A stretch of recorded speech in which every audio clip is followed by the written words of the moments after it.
Friends, आज की कहानी है सोत की बेटी भाग 27। पिछले भाग में आपने पढ़ा, राधिका सुबह उठकर सोच रही थी कहाँ कल वो रो रो कर मरी जा रही थी, कहाँ आज कृष्णा जी उसकी ज़िंदगी बन गई। अब सारी उम्र का साथ है, अब कोई उन्हें चाहकर भी जुदा नहीं कर सकता। वो कृष्णा को देखे जा रही थी, उसकी आंखों से आंसू बह निकले।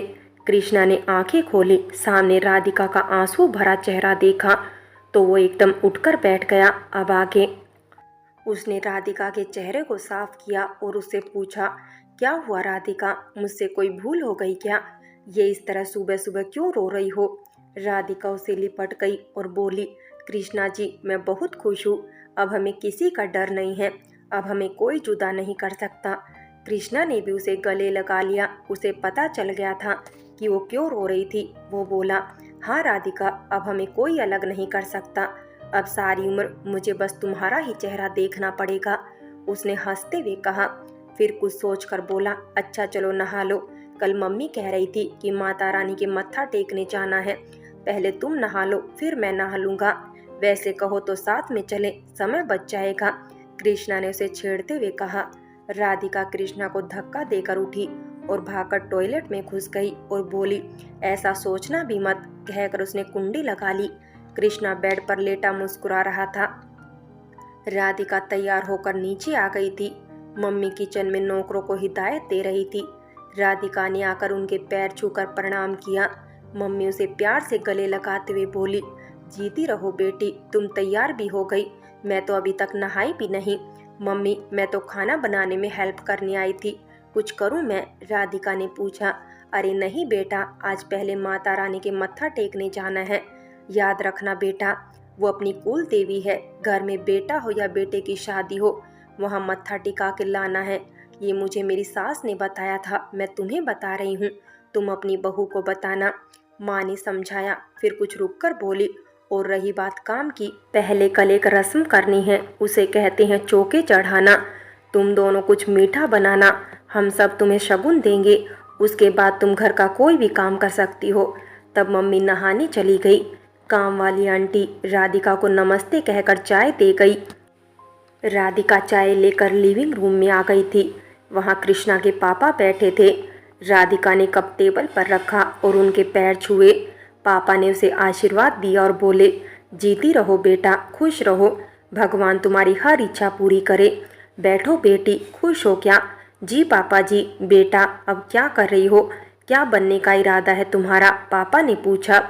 जी LLB के 3rd ईयर में हूँ, इस साल कंप्लीट हो जाएगी। राधिका बोली।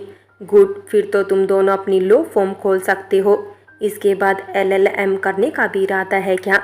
जी पापा सोचा तो है, बाकी जैसा आप लोग कहेंगे। राधिका बोली।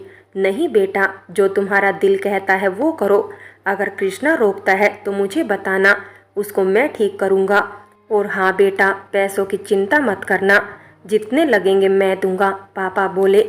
नहीं पापा जी, पैसों की ज़रूरत नहीं है, मुझे 90% मार्क्स होने की वजह से शुरू से ही स्कॉलरशिप मिलती है। वो तो ठीक है बेटा, पर क्या तुम मेरी कल की बात से नाराज़ हो क्या?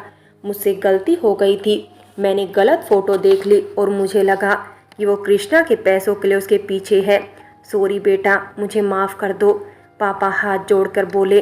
राधिका झट से सोफे से नीचे उतरकर घुटनों के बल बैठ गई। नहीं पापा जी, आप ऐसे मेरे सामने हाथ न जोड़े प्लीज़, हम आपके बच्चे हैं, बड़े गलत भी हो तो वो बड़े ही होते हैं, बच्चों का फ़र्ज है माफ़ी मांगना और आपका काम है माफ़ करना। ये हाथ माफ़ी मांगने के लिए नहीं, आशीर्वाद देने के लिए उठते हैं। जहाँ तक पैसे लेने की बात है तो ये कृष्णा जी भी अच्छी तरह जानते हैं, मैं किसी से भी पैसे नहीं लेती, मैंने बचपन से ही कभी किसी से पैसे नहीं लिए। सारी पढ़ाई मैंने अपने दम पर की है, कभी दुकान पर काम किया, कभी कपड़े सिले, फिर बुक्स ट्रांसलेट की और लंदन जाने के लिए मैंने अपना घर बेच दिया था। उन पैसों से मैं लंदन गई, अब लंदन में भी फैशन डिज़ाइनर का काम करती हूँ। राधिका बोली। बेटा, मेरी नज़रों में तुम्हारी इज्जत और भी बढ़ गई, मुझे खुशी है कि कृष्णा ने तुम्हें चुना।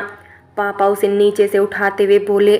कृष्णा दूर खड़ा ये सब देखकर खुश हो रहा था। केशव और खुशी भी नीचे आ गए थे, बाकी सभी पहले ही डाइनिंग टेबल पर बैठे थे। केशव खुशी को डांट रहा था, देख लो, तैयार होने में इतना टाइम लगा दिया। सब कब से हमारा इंतज़ार कर रहे हैं और मैडम तैयार होने में ही नहीं आती। खुशी बोली, पहले तो रात भर सोने नहीं दिया, फिर नहाने में भी पहले खुद चले गए। मम्मी जी पता है पूरा 1.5 घंटा लगाते हैं नहाने में। मुझे तो अपने लिए सेपरेट टॉयलेट चाहिए। मैं तो ऐसे काम से रोज़ लेट हो जाऊंगी। खुशी की बात सुनकर सभी मुंह नीचे करके मुस्कुरा दिए। राधिका तो शर्म से नीचे ही गड़ी जा रही थी। पागल है ये लड़की, कुछ भी बोलती है। कृष्णा ने राधिका का एक्सप्रेशन देखे तो उसे उस पर हंसी आ गई। उसने धीरे से राधिका का हाथ पकड़ के दबा दिया। पापा ने नकली खांसी की। उह उह, केशव यहाँ आकर बैठो, नाश्ता कर लो और आगे से पहले खुशी बेटे को नहाने देना। पापा की बात सुनकर खुशी ने केशव को मुंह चिढ़ाया और आकर टेबल पर बैठ गई। खाना खाकर राधिका ने अपने फ्रेंड्स को फ़ोन किया। हेलो एलिना, तुम लोग तैयार हो क्या? अच्छा, फिर देव और मोहन के साथ माता रानी के मंदिर आ जाना, कहकर राधिका ने फ़ोन रख दिया। देव और मोहन को कृष्णा ने पहले ही फ़ोन करके कह दिया था। वो उन लोगों को लेने होटल पहुंच गए थे। ज्योति और नव्या को भी साथ ले आए थे। देव के पास बड़ी सी कार थी, इसलिए सब आराम से आ सकते थे। कृष्णा का घर, सभी अपनी अपनी कार में चल पड़े। वो चारों केशव की 8 सीटर कार में बैठे थे। कार ड्राइवर चला रहा था। कृष्णा राधिका सबसे पीछे वाली सीट पर बैठे थे और केशव खुशी बीच में बैठे थे। मम्मी पापा जीप में थे। सब चल पड़े। मंदिर 2 घंटे की दूरी पर कृष्णा के पापा के गांव में था। कृष्णा ने बताया, राधिका खुशी, मैं तुम दोनों को बताना चाहता हूँ कि वहाँ मंदिर जाने के बाद हम दादाजी के पास भी जाएंगे। उनकी तबीयत कुछ खराब थी, इसलिए शादी में उन्हें लाए भी नहीं। दादाजी कृष्णा को बहुत प्यार करती हैं, इसलिए चिढ़ना मत राधिका, केशव ने हंसते हुए कहा। देव वाली कार में ड्राइविंग मोहन कर रहा था। उसके साथ जॉन बैठा था। बीच में एलिना, डेजी और ज्योति बैठे थे। देव और नव्या सबसे पीछे वाली सीट पर बैठे थे। देव नव्या का हाथ पकड़े हुए था। वो उसे अपनी ओर खींच रहा था, पर नव्या उसे धकेल रही थी।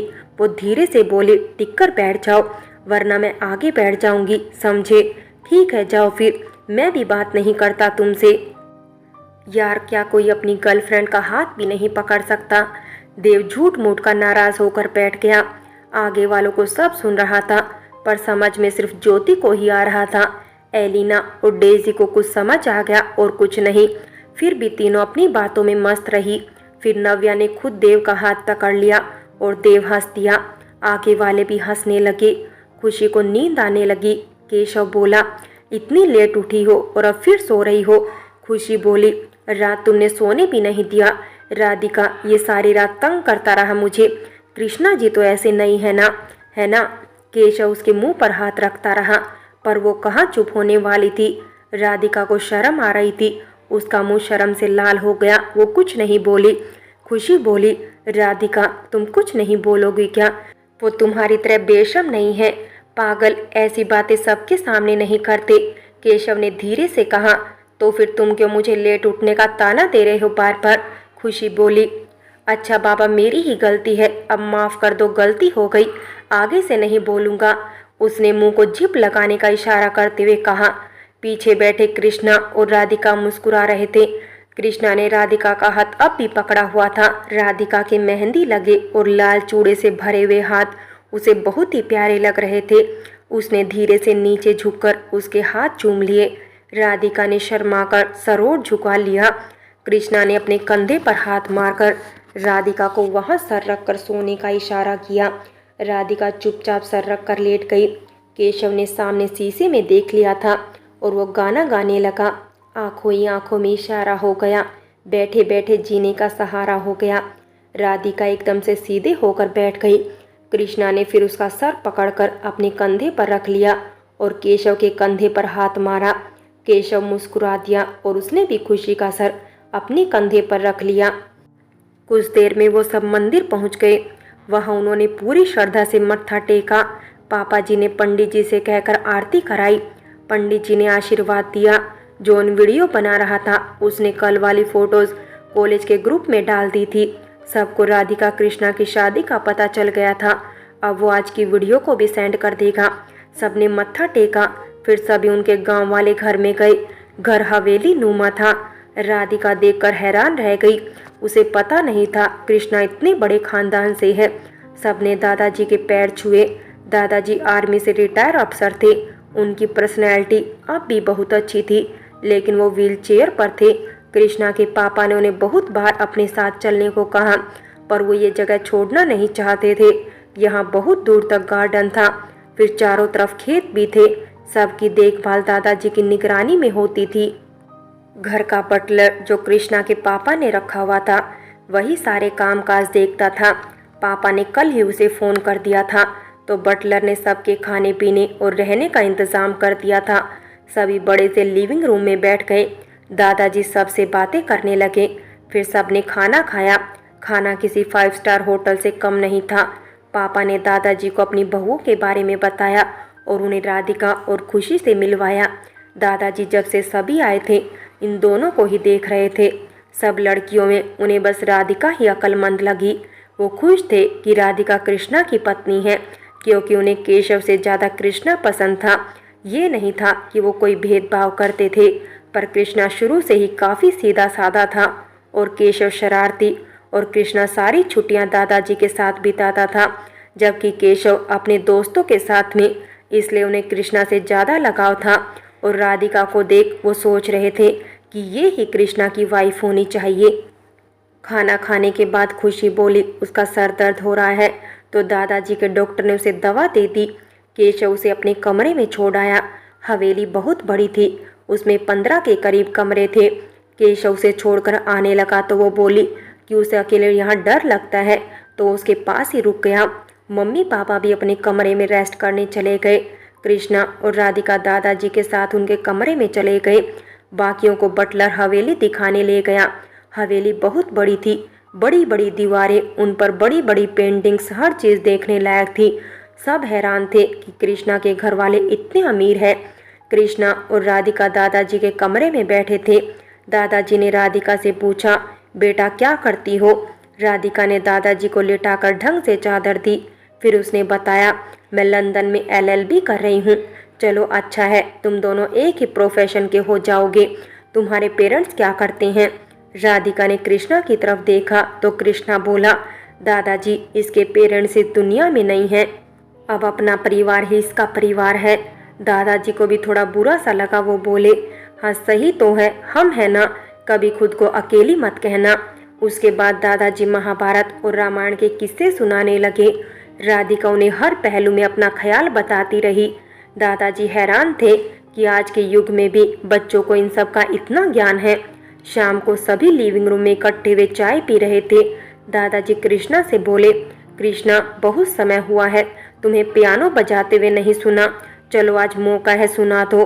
कृष्णा पियानो बजाने लगा। उसने गाना गाया, प्यार दीवाना होता है, मस्ताना होता है, हर खुशी में हर गम में बेगाना होता है।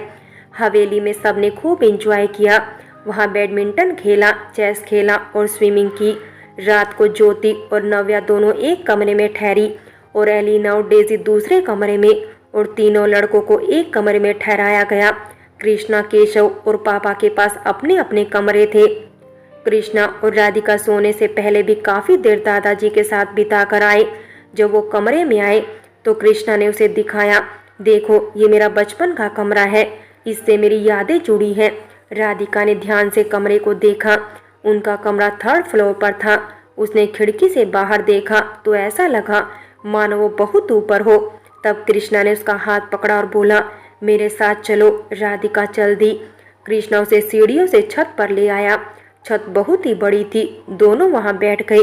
कृष्णा ने राधिका को अपनी गोद में बिठाकर पीछे से बाहों में भर लिया। दोनों ने मुंह ऊपर करके आसमान देखने लगे। कृष्णा बोला, तुम्हें पता है ये मेरी फेवरेट जगह है, मैं रात को यहाँ बैठकर तारे देखा करता था, मुझे ये बहुत ही अच्छे लगते थे। दोनों काफ़ी देर वहीं बैठे रहे। मौसम में थोड़ी ठंडक हो गई थी। कृष्णा ने उसे और कसकर पकड़ लिया और अपना मुंह उसके कंधे पर रख दिया। कृष्णा ने उसके बाल उसके कंधे से उठाकर आगे को कर दिए। फिर उसने उसके कंधे पर किस किया। राधिका ठंड से ठिठुर रही थी। कृष्णा की किस से वो कांप सी गई। कृष्णा उसे किस करता चला गया। फिर उसने राधिका को अपनी तरफ घुमाया और उसके लिप्स पर किस करने लगा। राधिका ठंड से बचने के लिए उसकी बाहों में सिमट गई। 1 साल बाद राधिका की लंदन में LLB हो गई थी और वो इंडिया वापस आ गए थे। उन्होंने यहाँ अपनी लॉ फर्म खोल ली थी। उन्होंने इसका नाम कृष्णा लॉ फर्म रखा। कृष्णा चाहता था कि दोनों के नाम पर हो, लेकिन राधिका ने मना कर दिया। राधिका 7 महीने की प्रेग्नेंट थी। कृष्णा और उसका सारा परिवार उसका बहुत ख्याल रखते थे। डॉक्टर्स ने बताया था कि ट्विंस है। तब से मम्मी राधिका का पहले से ज़्यादा ध्यान रखने लगी। खुशी की मम्मी भी राधिका की मम्मी का फर्ज निभा रही थी। उसकी गोद भराई का फंक्शन भी किया गया। खुशी और केशव भी उसका बहुत ध्यान रखते थे। केशव और खुशी अभी बच्चा नहीं चाहते थे। बहाना उन्होंने ये मारा कि ये पहले राधिका के बच्चे हो जाएं, फिर उसके बाद सोचेंगे, नहीं तो सबको संभालना मुश्किल होगा। राधिका को घर में अगर पहले रानी की तरह रखते थे तो अब उसे महारानी बना दिया गया था। कोई उसे पानी का खाली गिलास भी नहीं उठाने देता था। 3 महीने बाद राधिका ने 2 तंदुरुस्त बच्चों को जन्म दिया। एक लड़का था, दूसरी लड़की। लड़की की शक्ल राधिका जैसी थी और लड़के की कृष्णा जैसी। ऐसा हर देखने वाला कहता था। बच्चे हुए तो सब बच्चों को उठाने लगे। सबका ध्यान बच्चों की तरफ चला गया। कृष्णा अपनी राधिका के पास आया और उसके सर के बाल पीछे करके माथे पर किस करके उसने राधिका को कहा, कैसी हो? थैंक यू मेरी ज़िंदगी को महकाने के लिए। थैंक यू मुझे इतने प्यारे बच्चे देने के लिए। राधिका ने पूछा, आप खुश हैं ना? बच्चे दिखने में कैसे हैं? कृष्णा पहले लड़के को लाया और राधिका को दिया। राधिका उसे प्यार से सहला रही थी कि लड़की ने रोना शुरू कर दिया, मानो कह रही हो कि माँ पहले मुझे उठाओ। और सच में जैसे ही राधिका ने उसे उठाया वो चुप हो गई। घर में लड़के की इतनी खुशी नहीं हुई जितनी लड़की के होने से हुई। कृष्णा के पापा का एक भाई और था, पर भाई 10 साल का बीमारी से मर गया था। उसके दादाजी भी इकलौते लड़के थे अपने माँ बाप के। कृष्णा और केशव भी दोनों लड़के थे। सब लड़की को ज़्यादा प्यार करते थे। दादाजी भी गांव से अपने पड़पोते और पड़पोती को देखने आए। राधिका को तो बच्चे उठाने को भी नहीं मिलते थे। सारा दिन कभी किसी के पास तो कभी किसी के पास में। सिर्फ जब वो दूध के लिए रोते थे तो राधिका को उठाने को मिलते थे। कृष्णा के पापा भी अब रिटायर हो चुके थे। अब वो भी फ्री थे। वो और मम्मी सारा दिन बच्चों को अपने पास रखते। बच्चों के नाना नानी यानी कि खुशी के मम्मी पापा भी अब पहले से ज़्यादा आने लगे थे।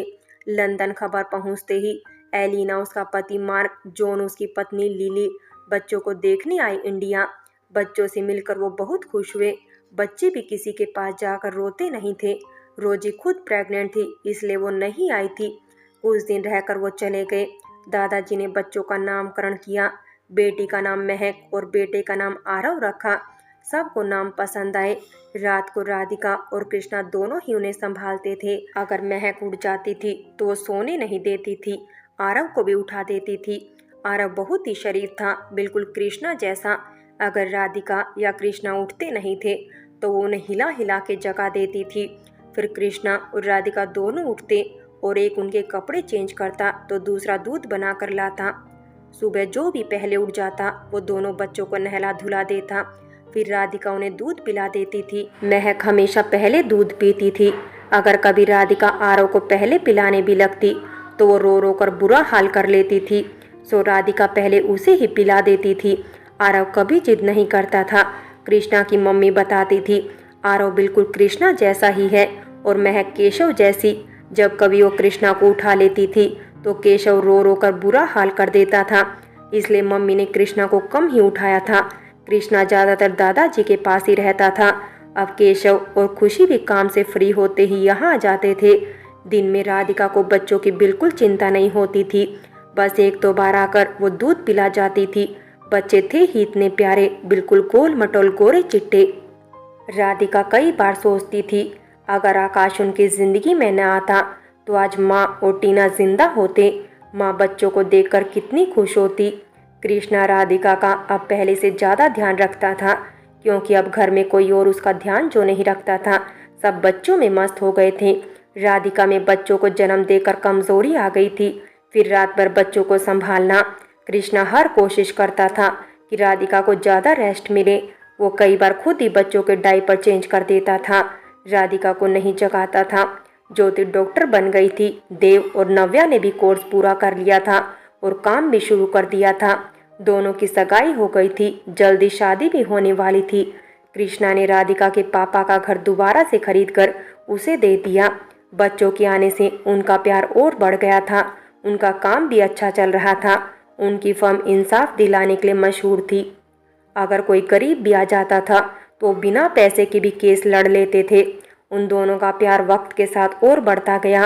राधिका ने कृष्णा से पूछा, कृष्णा जी, अगर कल को हमारी महक की कहानी भी हम जैसी हो गई और वो हमें बताए बिना किसी लड़के के साथ रहने लगी तो मैं उसे कहीं दूर भेजूंगा ही नहीं। हम थे, कोई और हमारे जैसा नहीं हो सकता। अगर उसने हमारी महक को धोखा दिया तो? कृष्णा बोला। राधिका मुस्कुराकर बोली, हर माँ बाप यही सोचते हैं। अगर मेरे पापा जिंदा होते तो शायद मैं कभी आपसे मिलती ही नहीं। हमारी मुलाकात इसलिए हुई थी कि मुझे अपनी मम्मी और टीना से किताबें बचानी थी। अगर पापा होते तो ऐसी नौबत आती ही नहीं। मैं आपसे कैसे मिलती? तो क्या मुझे फिर भी आपसे प्यार होता? क्या हमारी कहानी ऐसी ही होती? कृष्णा ने कुछ सोचा और बोला, कहते हैं जब हम पैदा होते हैं तो हमारी किस्मत पहले ही लिखती जाती है। अगर हमारी तकदीर में मिलना लिखा था तो हम मिलते ही, चाहे जैसे भी मिलते। कहकर कृष्णा ने राधिका को गले लगा लिया। फ्रेंड्स, सोत की बेटी कहानी यहीं समाप्त होती है। और अगर कहानी अच्छी लगी हो तो लाइक करें, शेयर करें और प्यार भरी कहानी चैनल को सब्सक्राइब करें।